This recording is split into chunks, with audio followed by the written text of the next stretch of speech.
Hi everyone, my name is Mike Lang. I'm the CancerBridges Survivor Network Coordinator, and I am here at the May 15th Survivorship Education session at the Tom Baker Cancer Center with Dr. John Robinson. And Dr. Robinson got to talk about a really complex and sometimes difficult to talk about issues, sexuality and cancer, and did an amazing job of that. And you can go watch the whole video on the patient education video page. But really quickly, Dr. Robinson, what would be the one takeaway from today, or just the main points that you would like people who weren't able to come to know about sexuality and cancer? Probably the first point is that people don't need to be, I guess, embarrassed or ashamed or to be worried that, you know, at the cancer center, that if they have sexual concerns or questions, that's not appropriate. Our belief here is that we care for whole people, and for many of us, our sexuality is something that's pretty important, and that there's very few people who go through treatment without being affected in some way sexually. And so, you know, to have those issues addressed, to bring them up with your healthcare professional, that they shouldn't have to apologize for that.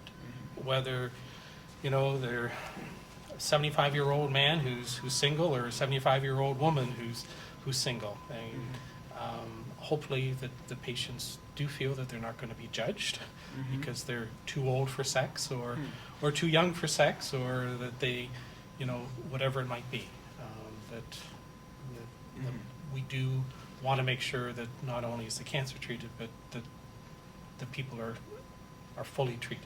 Yeah, and so don't be afraid to talk about it. Don't be. I love that point you made about don't feel afraid to raise that in the cancer center, but also at home.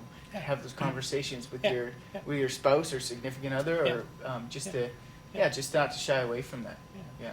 Well, and at home, it's often this idea of, you know, one of the examples that I gave is that the spouse was thinking, well, you know, we shouldn't be having sex now because, you know, my wife is going through treatment, or that's not reasonable. When with this case, I mean, she didn't necessarily want to be having intercourse, but she very much wanted that physical part of the relationship. That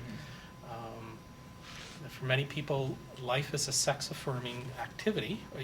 Sex is a life-affirming activity. Am I right? And so when we're dealing with a life and death issue like cancer, something that helps us with our resilience is to engage in life-affirming activities. Yeah. So many couples, many cancer patients will say, that sex actually helps them through the experience. Yeah. Oh, that's great. Yeah. Well, that's great to know. And okay. And sex is important. Talk about it. It can really affect your mood and overall, I guess, coping and relationships. It has a big impact on a lot of things. So. And there's help available. And there's help available.